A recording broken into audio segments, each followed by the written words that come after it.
नमस्कार दोस्तों, कैसे आप सभी लोग। आज तारीख 30 जुलाई 2024 है, दिन मंगलवार। हिंदी तिथि की बात करें तो आज श्रावण माह के कृष्ण पक्ष की 10वीं तिथि है। एक बार फिर से हाजिर हो गया दोस्तों आपके सामने राजस्थान की आज की 40 और गर्मा गर्म बड़ी खबरों को लेकर बताएंगे आपको सभी खबरों के बारे में विस्तार से। लेकिन उससे पहले आज की बड़ी खबरों पर, मुख्य समाचारों पर, टॉप हेडलाइंस पर एक नजर डाल लेते हैं।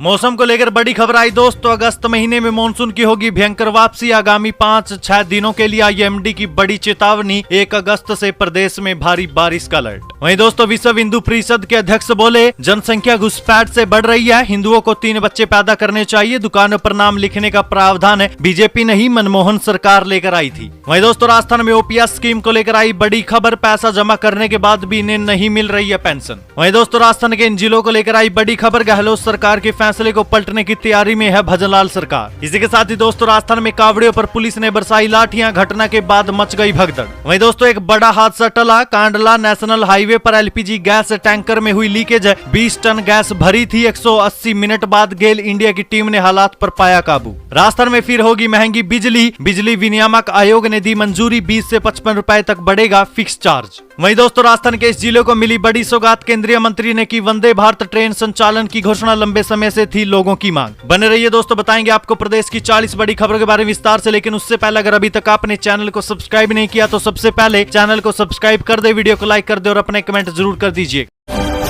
राजस्थान की आज की पहली और बड़ी खबर दोस्तों, विधानसभा में उठा अडानी और अंबानी का मुद्दा। साथ ही मोदी ने ही राष्ट्रपति वसुंधरा के नाम पर हो ईआरसीपी के मुद्दे की गूंज सुनाई दी। जूली बोले, अब डिप्टी सीएम बता दे वे संसद में धरना देगी या फिर विधानसभा में। देखिए दोस्तों, विधानसभा में नेता प्रतिपक्ष टीकाराम जूली ने ईस्टर्न राजस्थान कैनाल प्रोजेक्ट यानी कि ईआरसीपी का नाम राष्ट्रपति द्रौपदी मुर्मू के नाम पर रखने का प्रस्ताव सदन में रखा। जूली ने कहा कि सत्ता पक्ष के सदस्यों ने मांग की थी कि ईआरसीपी का नाम पीएम नरेंद्र मोदी के नाम पर रखा जाए। जूली ने कहा कि ईआरसीपी का अधिकतर क्षेत्र आदिवासी और दलित लोगों का है। ऐसे में मेरा प्रस्ताव है कि ईआरसीपी का नाम राष्ट्रपति द्रौपदी मुर्मू के नाम से होना चाहिए। वहीं दूसरा सुझाव है कि पूर्व सीएम वसुंधरा राजे ईआरसीपी की योजना लेकर आई थी। ऐसे में उनके नाम पर भी इसे रखा जा सकता है, लेकिन ऐसा आप करेंगे नहीं। वहीं नेता प्रतिपक्ष ने कहा कि प्रदेश में बढ़ते क्राइम को लेकर भी दिया कुमारी ने संसद में गांधी जी की मूर्ति के बाहर धरना दिया था। टीकाराम जूली ने प्रदेश में दलित अत्याचार की घटनाओं का जिक्र करते हुए कहा कि अब उप मुख्यमंत्री दिया कुमारी बता दे कि वे संसद में धरना देगी या फिर विधानसभा में। आज महिला अत्याचार राजस्थान में बढ़ रहा है। प्रतिदिन 9 महिलाओं के साथ अत्याचार हो रहा है। वहीं दोस्तों लोकसभा की तरह ही विधानसभा में भी अडानी और अंबानी की भी गूंज सुनाई दी। कांग्रेस विधायक हरिमोहन शर्मा ने कहा कि भाजपा ने अडानी और अंबानी से चंदा लेकर करोड़ों रुपए के दफ्तर खड़े कर लिए हैं। हिंदू मंदिरों को सरकारी नियंत्रण से कराएंगे मुक्त। जोधपुर में विश्व हिंदू परिषद के राष्ट्रीय अध्यक्ष बोले, सरकारों के खिलाफ करेंगे आंदोलन। हिंदू मंदिरों को मुक्त करवाना जरूरी है। हम उन सरकारों के खिलाफ आंदोलन चलाएंगे जो अभी भी मंदिरों को अपने अधीन में रखे हुए हैं। ये कहना है विश्व हिंदू परिषद के राष्ट्रीय अध्यक्ष आलोक कुमार का। वे जोधपुर में हुए विश्व हिंदू परिषद के केंद्रीय पदाधिकारी बैठक में शामिल होने के लिए आए थे। इस दौरान उन्होंने मीडिया से खास बातचीत में ये बातें कही। उन्होंने कहा कि हम मानते हैं कि मंदिरों को मुक्त करना जरूरी है। हम उन सरकारों के खिलाफ आंदोलन चलाएंगे जो मंदिरों को अपने अधीन रखे हुए है और मंदिरों की आमदनी अपने कोष में ले लेते हैं। हमें विश्वास है कि जनता हमारा साथ देगी। हम उन सभी राज्यों में हिंदू मंदिरों को सरकारों से मुक्त करवाएंगे जहां मंदिरों को सरकारों ने अपने अधीन ले रखा है। जल्द आए कर्मियों की हड़ताल हुई समाप्त। काम पर लौटे। सरकारी सेवा नियमों के अधीन ही रहेंगे कर्मचारी और इंजीनियर। देखिए दोस्तों, जल्द आए कर्मचारियों की हड़ताल बीते दिन समाप्त हो गई। राज्य सरकार और पीएचईडी के कर्मचारी नेताओं के बीच वार्ता के बाद कर्मचारियों ने काम पर लौटने का फैसला किया। वार्ता में Rajasthan water supply and sewerage corporation बनने के बाद भी जलदाय विभाग के कर्मचारियों और इंजीनियरों के राज्य सरकार का कर्मचारी बने रहने का फैसला किया गया है। राजस्थान के इन 5 जिलों में चांदीपुरा वायरस के लिए अलर्ट हुआ जारी। गुजरात से सटे जिलों के सभी सीएमएचओ सर्वे करवाने के निर्देश है। जयपुर में 4 सैंपल की रिपोर्ट नेगेटिव। देखिए दोस्तों, गुजरात से सटे जिलों में इन दिनों चांदीपुरा वायरस का खतरा बढ़ गया है। यहाँ पिछले कुछ दिनों से डूंगरपुर उदयपुर के एरिया में पॉजिटिव केस मिलने के बाद स्वास्थ्य विभाग ने 5 जिलों के सीएमएचओ को अलर्ट भेजा है। इन सीएमएचओ को संदिग्ध एरिया में लगातार मॉनिटरिंग करने और सर्वे करवाने के निर्देश दिए हैं। वहीं एसएमएस मेडिकल कॉलेज में भी इसकी जाँच शुरू हो गई है। जयपुर में अब तक इसके 4 संदिग्ध मरीजों की जाँच की जा चुकी है, लेकिन अच्छी बात यह है कि इन सभी की रिपोर्ट नेगेटिव आई है। अब 1 अगस्त तक बारिश के आसार। सुबह हल्के बादल छाए। 24 घंटे में केवल रिंग्स में 6 mm बारिश। देखिए दोस्तों, प्रदेश के ज्यादातर इलाकों में तो बारिश हो ही रही है, लेकिन सीकर में इस बार उमस ने लोगों का हाल बेहाल किया है। हालांकि यहाँ पिछले करीब 10 दिनों से बादलों की आवाजाही तो लगातार रहती है, लेकिन बारिश नहीं होने से उमस भी बढ़ रही है। वहीं बीते दिन भी आसमान में हल्के बादल छाए रहे और आज भी कुछ ऐसा ही माहौल है। वहीं दोस्तों, जयपुर मौसम केंद्र के अनुसार फिलहाल प्रदेश के सभी जिलों में बारिश होने की संभावना है। वहीं 1 अगस्त से सामान्य बारिश दर्ज की जा सकती है। ज्यादातर समय बादल छाए रह सकते हैं। केंद्र के अनुसार अगस्त के पहले सप्ताह में मानसून की गतिविधियों में बढ़ोतरी होगी। नवनियुक्त राज्यपाल हरिभाऊ किशन राव बागड़े का इंटरव्यू, कहा फर्जी डिग्रियों के दोषी निजी विश्वविद्यालयों पर सख्त एक्शन करेंगे। पहले भी राजस्थान आता रहा हूं, अब सेवा करूंगा। देखिए दोस्तों, राजस्थान के नवनियुक्त राज्यपाल और कुलाधिपति हरिभाऊ किशन राव बागड़े ने मीडिया से बातचीत की। उन्होंने कहा कि फर्जी डिग्रियों में कई प्राइवेट विश्वविद्यालयों की मिलीभगत पर दोषी विश्वविद्यालयों पर सख्त एक्शन लिया जाएगा। वे जल्दी ही जयपुर आकर अपना पदभार संभालेंगे और इसके बाद पूरा एक्शन प्लान तैयार भी करेंगे। उन्होंने मुख्यमंत्री भजनलाल के अब तक के कार्यकाल को शानदार भी बताया। वहीं राज्यपाल नियुक्ति आदेश होने के बाद बागड़े ने अपने गृह क्षेत्र महाराष्ट्र के संभाजी नगर से बातचीत में कहा कि उनका राजस्थान से लगाव है। वे पहले से काफी कुछ प्रदेश के बारे में जानते हैं और यहाँ आते भी रहे हैं। उन पर राज्यपाल के रूप में जो भरोसा जताया गया है वे उस पर खरे उतरेंगे। विश्व हिंदू परिषद के अध्यक्ष बोले, जनसंख्या घुसपैठ से बढ़ रही है, हिंदुओं को 3 बच्चे पैदा करने चाहिए। दुकानों पर नाम लिखने का प्रावधान मनमोहन सरकार लाई थी। देखिए दोस्तों, विश्व हिंदू परिषद के राष्ट्रीय अध्यक्ष आलोक कुमार ने कहा कि हिंदुओं को 2 से 3 बच्चे पैदा करने चाहिए। उन्होंने कहा कि जनसंख्या वृद्धि बच्चे पैदा करने से नहीं बल्कि घुसपैठ के कारण हो रही है। आलोक कुमार ने उत्तर प्रदेश में खाने पीने की दुकानों के बाहर संचालक का नाम लिखे जाने की पैरवी की। उन्होंने दावा किया कि भाजपा सरकार नहीं बल्कि कांग्रेस की मनमोहन सरकार ने ही 2011 में food safety and standards act में बदलाव करते हुए संचालक का नाम लिखने का आदेश दिया था। आलोक कुमार ने मंदिरों में अंग्रेजी बोलने वाले पुजारियों के लिए इंस्टीट्यूट शुरू करने की भी बात कही। राजस्थान में अब ओपीएस स्कीम को लेकर भी आई दोस्तों बड़ी खबर, पैसा जमा कराने के बाद भी नहीं मिल रही है पेंशन। देखिए दोस्तों, जयपुर डेयरी के सेवानिवृत्त कर्मचारियों को ओल्ड पेंशन स्कीम के तहत 9 महीने बाद भी पेंशन नहीं मिल रही है, जबकि सेवानिवृत्त कर्मचारी पेंशन के लिए 3 करोड़ रुपए भी जमा करवा चुके हैं। जयपुर डेयरी की साधारण सभा की बैठक में इस पर चर्चा भी हुई। जयपुर डेयरी से सेवानिवृत्त कर्मचारी ललित मोहन शर्मा, लल्लू राम अर्जुन सिंह ने बताया कि 8 सितंबर 2023 को जयपुर डेयरी की साधारण सभा की बैठक हुई, जिसमें सरकार के आदेशों की पालना में सेवानिवृत्त कर्मचारियों को पेंशन देने की स्वीकृति दी गई। इसके लिए डेयरी अध्यक्ष ओम बिरला पुनिया और प्रबंध निदेशक को किया गया था। पेंशन के लिए 10 से 20 लाख रुपए जमा कराने वाले सेवानिवृत्त कर्मचारी पेंशन का इंतजार कर रहे हैं। वहीं अध्यक्ष के तौर पर किसानों को पेंशन जैसी राहत दे दी है, जबकि राजस्थान सहकारी डेयरी फेडरेशन मुख्यालय सीकर, अजमेर, बीकानेर से सेवानिवृत्त कर्मचारियों को पेंशन मिलना शुरू हो गई। उधर सेवानिवृत्त कर्मचारियों को कहना है कि जल्दी ही पेंशन शुरू नहीं की गई तो न्यायालय का दरवाजा खटखटाया जाएगा।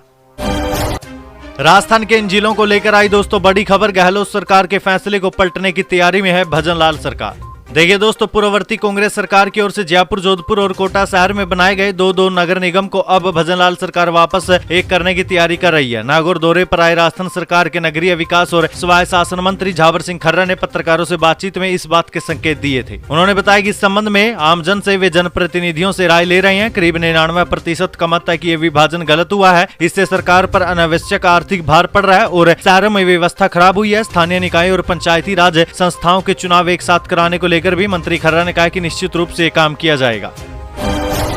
राजस्थान के पूर्व सांसद खिलाड़ी लाल बैरवा ने भाजपा से दिया इस्तीफा, पूर्व सीएम गहलोत पर लगाए बड़े आरोप। देखिए दोस्तों, राजस्थान की सियासत से एक बड़ी खबर सामने आई, जहां बीजेपी नेता और पूर्व विधायक और सांसद खिलाड़ी लाल बैरवा ने बीजेपी की सदस्यता से ही इस्तीफा दे दिया। खिलाड़ी लाल ने भाजपा प्रदेशाध्यक्ष मदन राठौड़ को पत्र लिखकर इस्तीफा दिया। बैरवा ने पत्र में लिखा कि मैं खुद भाजपा की विचारधारा से अपने आप को नहीं जोड़ पाया, कांग्रेस विचारधारा मेरे खून में है। वहीं खिलाड़ी लाल बैरवा ने अपने पत्र में आगे लिखा, पूर्व मुख्यमंत्री अशोक गहलोत द्वारा अपने चौथी बार मुख्यमंत्री बनने की लालसा में कांग्रेस के दिग्गज नेताओं को कांग्रेस से बाहर करने का सफल प्रयास किया। पायलट साहब के गुट के लोगों के फोन टैप करवाए गए, जिसका लोकेश शर्मा, जो कि पूर्व मुख्यमंत्री के एसडी रहे हैं, वे सविस्तार से बता भी चुके हैं। मेरा भी फोन टैप करवाया गया, जो कि जांच का विषय है। योजनाबद्ध तरीके के साथ मुझे भी पार्टी से निकाला गया। कुछ खास चापलूस लोगों की सिफारिश पर राजस्थान के इतने टुकड़े टुकड़े कर दिए, पंचायत समिति स्तर के क्षेत्रफल वालों को जिले बना दिए, समाज के टुकड़े कर इतने सामाजिक बोर्ड बना दिए जिनका स्वयं को भी पता नहीं है। 18% अनुसूचित जाति के लोगों के लिए आयोग को मैंने वैधानिक दर्जे की बात की तो क्या मैंने गुनाह कर दिया।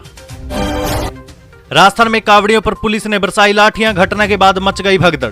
देखिए दोस्तों, राजस्थान के झुंझुनू जिले से एक बड़ी खबर आ रही है, जहां जिले के लोहा ग्रिल में कावड़ियों पर पुलिस के द्वारा जमकर लाठियां बरसाने का मामला सामने आया। बताया जा रहा है कि बेकाबू पुरुषों की भीड़ जनाना कुंड तक पहुंच गई थी, इससे महिलाओं को परेशानी होने लगी। इस दौरान लोहा ग्रिल कुंड में स्नान करने गए कावड़ियों पर पुलिस ने जमकर लाठियां बरसा दी, जिसके बाद गुस्साए कावड़ियों ने काफी दुकानों में तोड़फोड़ भी कर दी। वहीं इधर थाना अधिकारी कमलेश कुमार का कहना है कि बड़ी संख्या में कावड़िए नहाने के लिए कुंड में कूद गए, उनको समझाया गया। पुलिस कर्मियों ने समझाकर उन्हें कुंड से बाहर निकाला। साथ ही थाना अधिकारी ने लाठीचार्ज करने से बिल्कुल इनकार कर दिया। पुलिस मामले की जांच करवा रही है।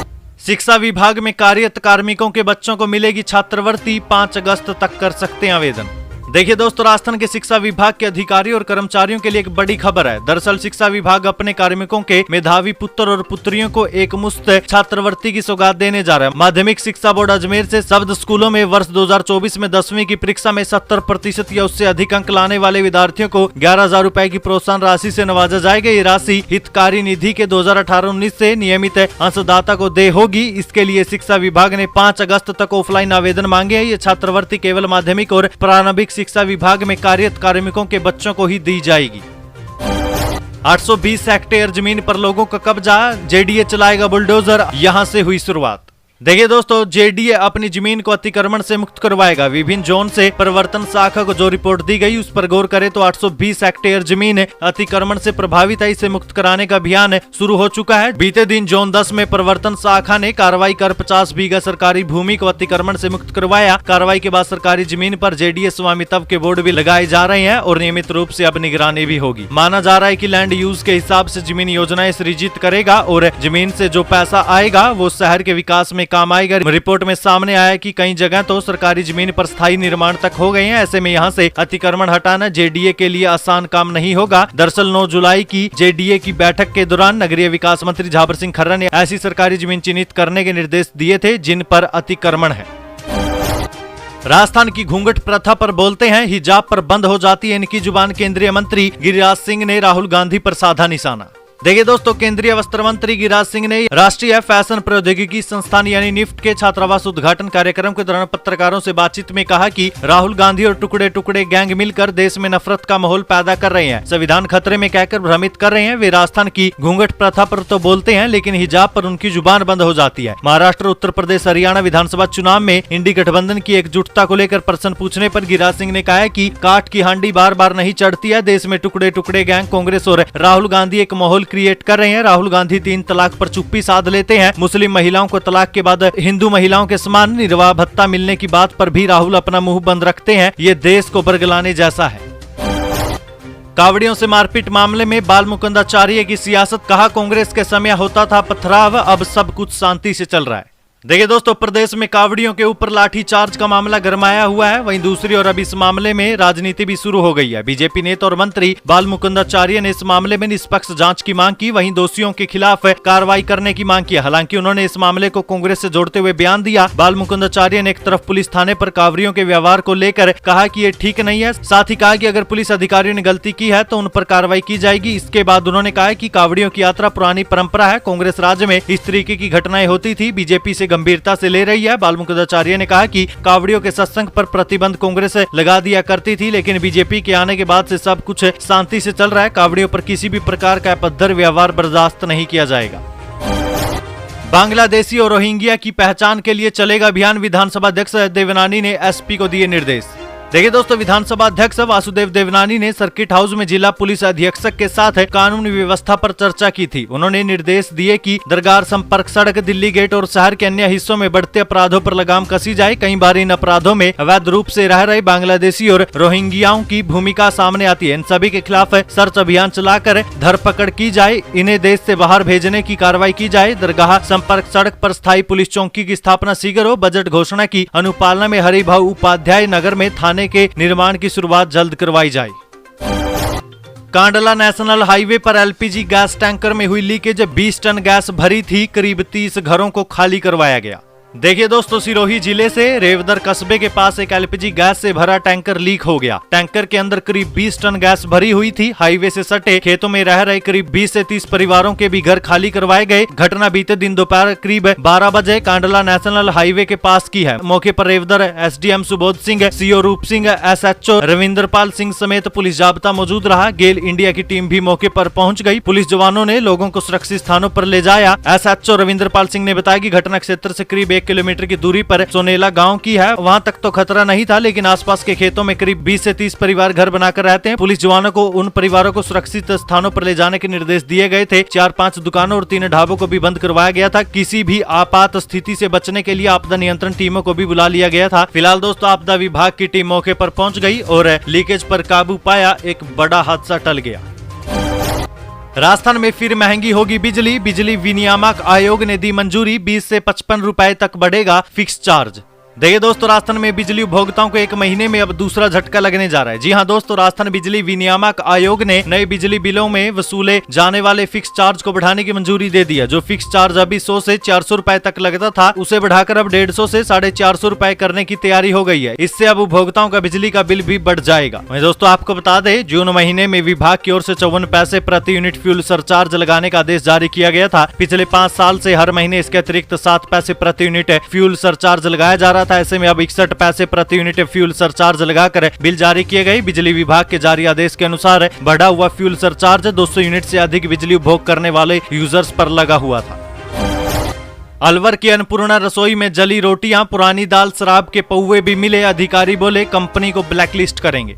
देखिए दोस्तों, अलवर शहर में केडलगंज अन्नपूर्णा रसोई में निगम के अधिकारी पहुंचे तो शराब के पौवे और सड़ी दाल और जली रोटियां मिली। कंप्यूटर पर धूल मिली और सामान भी बिखरा था। वहीं कर्मचारियों ने कहा कि उनको 5 महीने से वेतन नहीं मिला। ये देखकर अधिकारी बोले कि कंपनी को ब्लैकलिस्ट करेंगे। कंपनी रसोई चलाने के योग्य नहीं है। रसोई संचालकों में आपस में झगड़ा होने के कारण पूरा खाना भी नहीं मिल रहा है। वहाँ काम कर रहे एक कर्मचारी पर महिलाओं से अभद्र व्यवहार करने के भी आरोप लगाए गए हैं। आयुष्मान योजना में 31 से पहले कराएं रजिस्ट्रेशन। 1 अगस्त से मिल सकेगा लाभ। इसके बाद नवंबर तक करना होगा इंतजार। देखिए दोस्तों, राज्य सरकार की महत्वाकांक्षी मुख्यमंत्री आयुष्मान आरोग्य योजना का अगस्त महीने से लाभ लेने के लिए पंजीयन करवाने के लिए अब अंतिम 2 दिन ही बचे हैं। इस महीने की 31 जुलाई तक पंजीकरण नहीं करवाने वाले परिवारों को योजना का लाभ लेने के लिए 3 महीने का इंतजार करना पड़ेगा। योजना में सभी वंचित परिवार स्वयं की SSO ID या ई मित्र के माध्यम से अपना पंजीकरण करवा सकते हैं, ताकि 1 अगस्त 2024 से योजना का लाभ उन्हें मिल सके। याद रखिए दोस्तों, केवल आज और कल का दिन ही बचा है। राजस्थान के सरकारी स्कूलों में मनाई जाएगी सावरकर जयंती। जम्मू कश्मीर से 317 हटाने का भी उत्सव होगा। 213 दिन ही पढ़ने जाएंगे बच्चे। देखिए दोस्तों, राजस्थान के सरकारी स्कूलों में 28 मई को अब सावरकर जयंती मनाई जाएगी। इसके आदेश जारी हो गए हैं। हालांकि इस दिन स्कूलों में गर्मियों की छुट्टियां भी होती है। वहीं दोस्तों, अब 5 अगस्त को जम्मू कश्मीर से आर्टिकल 317 हटाने को लेकर स्कूलों में उत्सव का आयोजन किया जाएगा। इस दिन को स्वर्ण मुकुट मस्तक दिवस के रूप में आयोजित किया जाएगा। शिक्षा विभाग ने प्रदेश के सरकारी और निजी स्कूलों के लिए 2024-25 के लिए ईयर कैलेंडर जारी कर दिया है। वहीं दोस्तों, शिक्षा निदेशक आशीष मोदी की ओर से जारी कैलेंडर के अनुसार इस बार साल के 365 दिनों में से 213 दिन ही स्कूल संचालित होंगे। 152 दिन तो त्योहार और अन्य कारणों से स्कूलों में अवकाश रहेगा। मॉनसून के बीच पश्चिम राजस्थान के सबसे बड़े जवाई बांध को लेकर सामने आई दोस्तों ऐसी बड़ी खबर। देखिए दोस्तों, पश्चिमी राजस्थान का सबसे बड़ा जवाई बांध वर्ष 1957 में बनकर तैयार हुआ था। उस समय से लेकर अब तक इस बांध के महज 9 बार ही गेट खोलने पड़े हैं। इसके अलावा वर्ष 1946 में इस बांध का शिलान्यास होने के बाद 2 मौके ही आए जब बांध के गेट जुलाई महीने में खोले गए। वर्ष 1993 में 17 जुलाई को बांध के गेट खोले गए थे। इसके बाद वर्ष 2017 में 27 जुलाई को बांध के गेट खोले गए। बांध के अगस्त महीने में गेट अब तक 4 बार खोले गए। वही नवम्बर में 3 बार गेट खोलकर पानी जालोर की तरफ जवाई नदी में छोड़ा गया। इस बार जवाई बांध में अभी 14.05 फीट यानी कि 933.15 MCFT पानी है, जबकि इसके सहायक सही बांध में 5.80 मीटर यानी 768.92 MCFT पानी है। केंद्र सरकार टैक्स हटाए तो राजस्थान में हो जाएगा सरसों का तेल सस्ता। देखिए दोस्तों, देश में सरसों पैदावार में राजस्थान की हिस्सेदारी लगभग 50% की है। इसमें भी सरसों उत्पादन में टोंक जिला तीसरे नंबर पर आता है, लेकिन तेल इकाइयों पर केंद्र व राज्य सरकार की ओर से विभिन्न प्रकार के टैक्स लगाकर उनकी सीमाओं को बाधित कर रखा है। यदि केंद्र और राज्य सरकार टैक्स को हटा दे तो लोगों को सस्ती दर पर खाने के लिए सरसों का तेल मिल सकता है तथा तेल इकाइयां भी लाभान्वित हो सकती है। केंद्र सरकार राजस्थान को सरसों उत्पादक राज्य का दर्जा नहीं दे रही, जिससे प्रदेश के सरसों को उत्पादन करने वाले किसान, मंडी व्यापारी और तेल मिल मालिकों को सरकारी लाभ भी नहीं मिल पा रहा। केंद्र सरकार राजस्थान को सरसों उत्पादक घोषित कर विशेष बजट देकर किसानों को प्रोत्साहित करे, जिससे किसानों की आमदनी में भी वृद्धि होगी।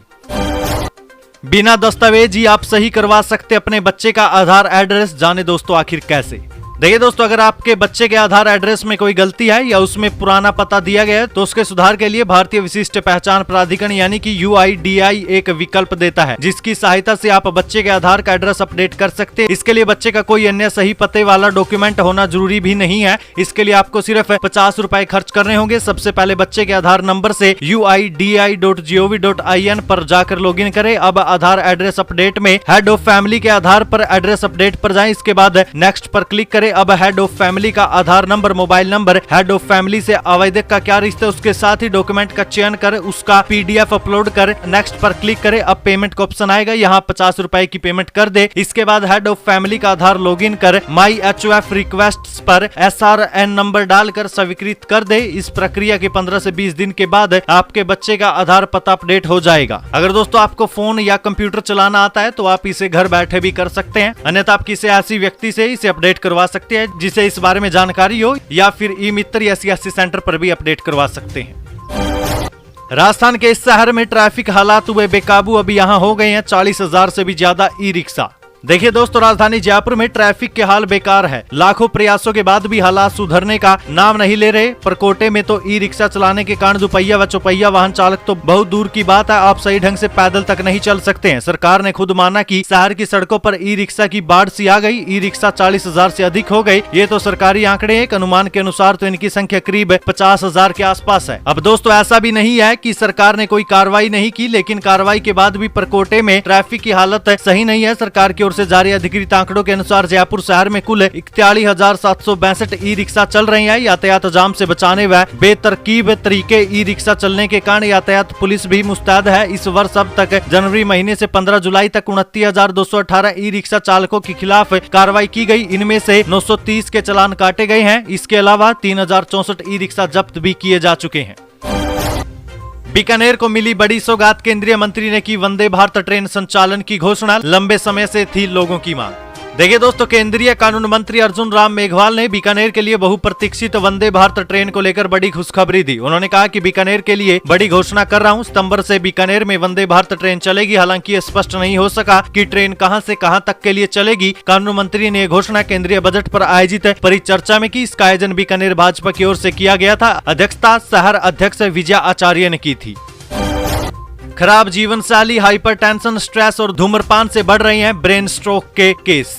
देखिए दोस्तों, ये खबर आपके स्वास्थ्य से जुड़ी है, इसे जरा ध्यान से सुनिएगा। वर्तमान समय में खराब जीवन शैली, हाइपरटेंशन, स्ट्रेस और धूम्रपान जैसी कई गलत आदतों के कारण ब्रेन स्ट्रोक के केस बढ़ने लग गए हैं। ये बात ISNR मिड टर्म CME के दौरान न्यूरो रेडियोलॉजिस्ट ने कही है। NIMS heart and brain hospital और निम्स हॉस्पिटल के न्यूरो इंटरवेंशन और इंटरवेंशनल रेडियोलॉजी विभाग की ओर से एक होटल में ISNR मिड टर्म CME का आयोजन किया गया था। इस मिड टर्म इवेंट की theme brain stroke neuro intervention revolution in saving lives रही। डॉक्टर्स ने स्ट्रोक के प्रति जागरूकता बढ़ाने के उद्देश्य से बताया कि स्ट्रोक का खतरा विभिन्न कारणों से महिलाओं, पुरुषों या बच्चों में भी बन सकता है। इसके लिए खराब जीवन शैली, हाइपरटेंशन, स्ट्रेस और धूम्रपान जैसी गलत आदतें जिम्मेदार हो सकती है। कोरोना के बाद से लोगों में ब्रेन स्ट्रोक के प्रति जागरूकता तो बढ़ी है, साथ ही इससे बचाव के लिए भी लोगों ने अच्छी आदतों व सही जीवन शैली को अपनाया है।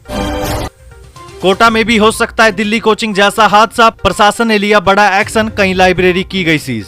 देखिए दोस्तों, दिल्ली में कोचिंग स्टूडेंट्स के बेसमेंट में पानी भरने से हुई मौत के बाद कोटा में भी जिला प्रशासन अब सख्त हो गया। कोटा के जवाहर नगर, इंदिरा विहार और लैंडमार्क सिटी इलाकों में जिला प्रशासन की टीमों ने पहुंचकर छात्रों की सुरक्षा व्यवस्था का जायजा लिया। जवाहर नगर इलाके में बेसमेंट में चल रही लाइब्रेरी में अव्यवस्थाएं और लापरवाही को देखकर 2 लाइब्रेरी के संचालकों को नोटिस देकर सीज करने के निर्देश भी दिए गए हैं। राजस्थान बोर्ड की मुख्य परीक्षा के लिए ऑनलाइन आवेदन शुरू। जानिए दोस्तों क्या है परीक्षा शुल्क और लास्ट डेट। देखिए दोस्तों, राजस्थान माध्यमिक शिक्षा बोर्ड की मुख्य परीक्षा 2024 के लिए ऑनलाइन आवेदन प्रक्रिया शुरू हो चुकी है। आवेदन प्रक्रिया 23 अगस्त 2024 तक चलेगी। बोर्ड की आधिकारिक वेबसाइट www.rajasthaneducation.rajasthan.gov.in पर जाकर आवेदन पत्र भर सकते हैं। बोर्ड की तरफ से बताया गया कि वर्ष 2025 की परीक्षाओं में शामिल होने वाले सभी नियमित और स्वयं पाठी परीक्षार्थी 25 जुलाई से 23 अगस्त तक ऑनलाइन एग्जाम फॉर्म भर सकेंगे। इसके लिए नियमित परीक्षार्थियों को 600 रुपए और स्वयं पाठी परीक्षार्थियों को 650 रुपए और प्रायोगिक परीक्षा के लिए 100 रुपए फीस देनी होगी। 100 सीट और टीचर महज अच्छा है, वो भी चले गए सामूहिक हड़ताल पर, अब पढ़ाई भगवान भरोसे। देखिए दोस्तों, डॉक्टर्स की फोर्स तैयार करने के लिए राजस्थान के जिला मुख्यालयों पर खोले जा रहे मेडिकल कॉलेज के हालात जानकर आप हैरान रह जाएंगे। सूबे के स्वास्थ्य का हाल ठीक करने के लिए इन मेडिकल कॉलेजों में कैसे संसाधन उपलब्ध हैं और वहां कैसी पढ़ाई हो रही है, सुनकर आपके होश उड़ जाएंगे। करौली जिले के मेडिकल कॉलेज के हालात से आप अन्य कॉलेजों का अंदाजा आसानी से लगा सकते हैं। यहाँ 100 मेडिकल स्टूडेंट को पढ़ाने के लिए फिलहाल महज 6 टीचर हैं और इन दिनों वो भी हड़ताल पर हैं। करौली मेडिकल कॉलेज में पिछले साल से ही मेडिकल की पढ़ाई शुरू है। यहाँ 100 मेडिकल स्टूडेंट की 100 सीटें हैं। इन मेडिकल छात्रों को पढ़ाने के लिए यहाँ टीचर्स के 108 पद स्वीकृत है, लेकिन शैक्षणिक स्तर 2023-24 में यहाँ केवल 6 का ही टीचिंग स्टाफ नियुक्त है। इस मेडिकल कॉलेज में ये पहला बैच आया है।